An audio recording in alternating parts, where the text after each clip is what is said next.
ታዋቂዋ ኢትዮጵያዊት አርቲስት መሰረት መብራቴ በኦሮሚያ ክልል በምስራቅ አርሲ ዞን በኦርቶዶክስ ተዋሕዶ እምነት ተከታዮች ላይ እየደረሰ ያለው ተደጋጋሚ ጥቃት፣ መፈናቀልና ግድያን በተመለከተ መንግስትንና የፍትህ አካላትን ክፉኛ የሚወቅስ ጠንካራ መልእክት አስተላልፋለች።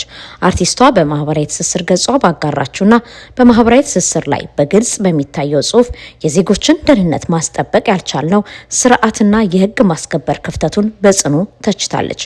በመልእክቷም የኦርቶዶክሳውያን ሞትና መከራ እስከመቼ በማለት መሰረት የፍትህ ጥያቄ ያነሳች ሲሆን ምስራቅ አርሲን የደም ምድር ስትል ገልጸዋለች።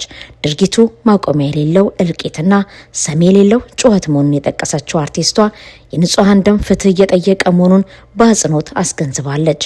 በተለይም በመልእክቷ ላይ ከምድራዊ ዳኛ ፍትህ ባናገኝ የሰማዩ አምላክ ይፈርዳቸዋል በማለት ያሰፈረችው ሀሳብ የህግ የበላይነት መጓደልና ምድራዊ ፍትህ የተቋማት የዜጎች ደህንነት በማስጠበቅ ረገድ ያሳዩትን ደካማ አፈጻጸም በቀጥታ የሚሞግት ወሳኝ መልእክት ነው።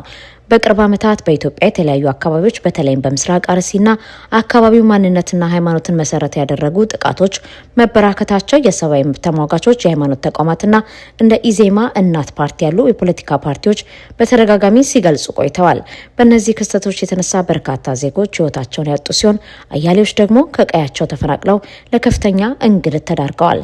በዚህ አውድ ውስጥ የሀገሪቱ ታዋቂ ግለሰቦችና የኪነ ጥበብ ሰዎች ከዝምታ ወጥተው ድምጻቸውን ማሰማት መጀመራቸው ትልቅ ትርጉም አለው። እንደ መሰረት መብራቴ ያለ ተጽዕኖ ፈጣሪ ሰዎች እንዲህ ያሉ የአደባባይ ጩኸቶችን ማሰማታቸው ችግሩ ብሔራዊ ትኩረት እንዲያገኝ ከማድረጉም ባለፈ የፍትህ ተቋማትና የጸጥታ ኃይሎች በዜጎች ላይ እየደረሰ ያለውን ጥቃት በአፋጣኝ አምነው ተገቢውን እርምጃ እንዲወስዱ ከፍተኛ ማህበራዊ ጫና ይፈጥራል። አርቲስት መሰረት መብራቴ ወገኖቼ ነፍሳችሁን በቅዱሳን እቅፍ ይቀበለው በማለት በግፍ ህይወታቸውን ላጡ ንጹሃን ዜጎች ያላትን ጥልቅ ሐዘን በመግለጽ መልእክቷን አጠቃላለች።